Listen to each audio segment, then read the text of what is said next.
So we're doing this again, huh? Well, it's better than nothing.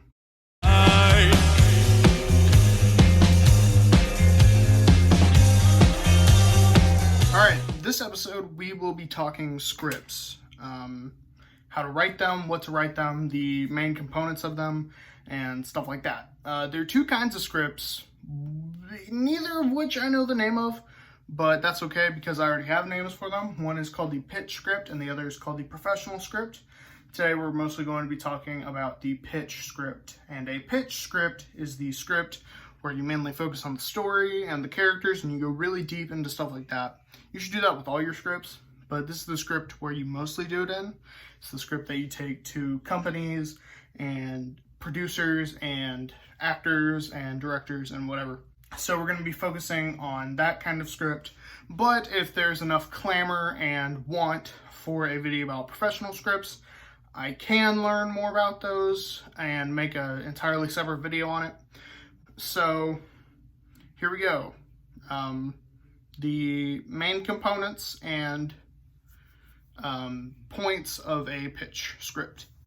So there are 6 essential parts of a pitch script: the act break, the slug line, the action, the character, the dialogue, and the cuts. Now we're going to be going over all these step by step, starting off, of course, with the act break. Now, the act break is essentially the header and the footer of each of your acts. You put begin act blank, 1, 2, or 3, at the beginning of your act, usually on top of the first page, and you put end act 1, 2, or 3 at the end of your act, whatever page that is. Usually you could break a script up into thirds. First 30 pages is act 1, second 30 pages is act 2, third 30 pages is act 3. Although that's getting into a completely different thing with story structure and all sorts of stuff like that, in which I will go on into in a different video. So yeah, there isn't much to act breaks. You just kind of put them at the beginning and the end of your acts to clearly show the different acts of your story. There's seriously not that much to them.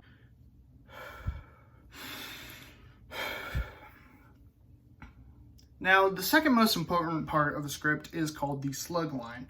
The slug line sets the location of the scene for the next scene. The slug line has 3, sometimes 4 components, parts, whatever. 1, the interior or the exterior, describing where inside or outside of the location of the scene is.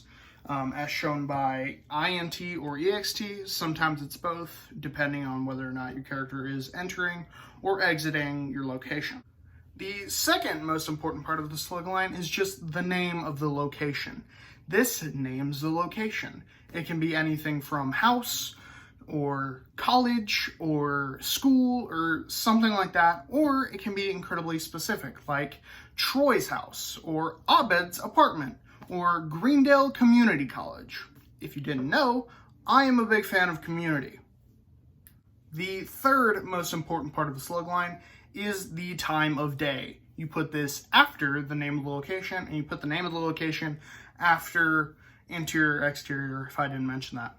The time of day can be described with anything. It can be described with morning, early morning, sunrise, noon, afternoon, sunset, night, or it can just be a series of question marks if your character doesn't know whether or not it's day or night, or if it's, space. Now, the fourth part of a slug line isn't always in a slug line. This is usually just when your character's in a moving vehicle, like a car or a plane or a bus or a boat or whatever. If you couldn't guess, the fourth part would be putting whether or not the vehicle or the form of transportation is moving or not moving. And by doing that, you can put moving or not moving.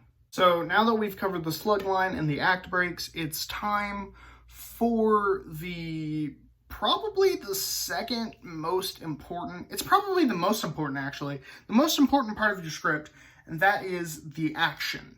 Now the action comes after the slug line and is everything that describes your location, what your characters are doing, who your characters are, what your characters are wearing. The action is everything. Okay, the action is a series of paragraphs or sentences or whatever that give your story a personality, that give your story a life, that give your story specific details. And it is probably the one thing transferred from book to script that most people understand the quickest. Therefore, I'm not spending a lot of time on it. And if this is the first take that I'm using, don't be shocked, I guess. Had to turn on my fan. It's getting hot in here. Okay.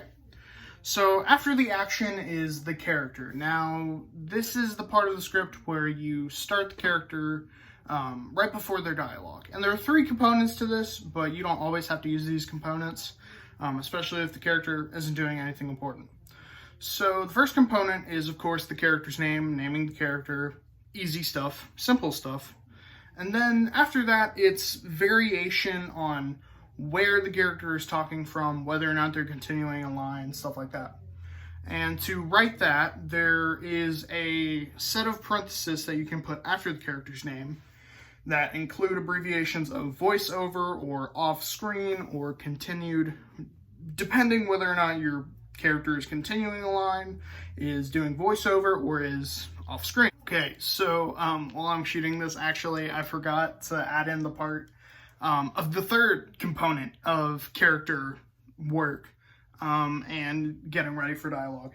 After you put the parentheses beside the name, or don't put the parentheses beside the name, depending on if the character isn't doing anything important or continuing a line, you can put if the character is actually doing something while they talk. Now, they don't always have to be doing something while they talk. This is just maybe to add a little flair to your scene or keep the scene moving or whatever. And to do that, again, you put a pair of parentheses, and you don't even have to like abbreviate with this one. You can just type walking or flying or fighting. I don't know. So yeah, there are no abbreviations. It's really just a verb to verbanize how your characters are talking. Did I just create a word? Is verbanize a word?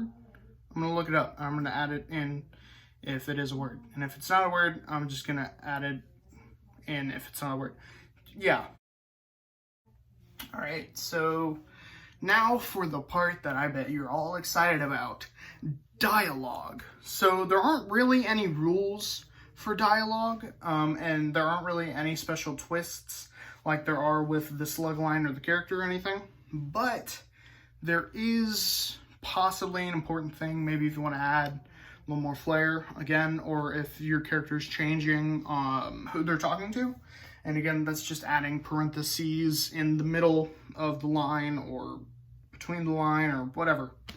So yeah, that's the only twist. Now, as for writing good dialogue, I'm not a dialogue expert. I'm just gonna throw that out there. I'm not a dialogue expert. I'm not a writing expert. So I don't really know how to write good or great dialogue. If you're wondering what this is, it's a button thingy where I can press or play my video from far away. Although it turns off after like 2 minutes, which is ridiculous. Back on track. There isn't really a great formula of writing good dialogue. You just kind of got to write dialogue and make it not stilted. Never have your character explain what they're about to do before they do it.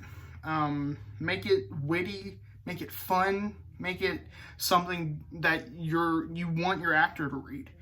You know, if your actor kind of looks at the dialogue and is like, ew, I don't want to read this, then you didn't write good dialogue. So write dialogue that you think an actor would want to read, that you think an actor would want to play around with, or, you know, improv a little bit, or, you know, something like that. Write dialogue that's intriguing, and stuff like that. If you want more in-depth stuff, there are thousands of YouTube videos from a bunch of other nerdier, filmier people than me about how to write great dialogue, or how to write Tarantino-esque dialogue, or how to write Hitchcockian dialogue. Yes, that was just another reason to crap. Dialogue. Crap, what the heck? Okay, hold up. So as I was saying before I rudely interrupted myself by smacking this can of spray paint, there are thousands of videos out there on how to write great dialogue, how to write dialogue like your favorite directors. So go out and discover some of those videos. Maybe I'll leave some in the link below. Maybe I won't. I might forget. I don't know. But more importantly is the last and final part of your script that you need to know, and that is the cut. Now, hold on. I know what you're thinking. Last week I said never put cuts or edits or shot sizes into your scripts. Like where to put them in your scripts and where to not put them in your scripts. Don't put them in your scripts. It creates a less well-moving story or whatever. And I'm gonna backtrack on that a little bit actually.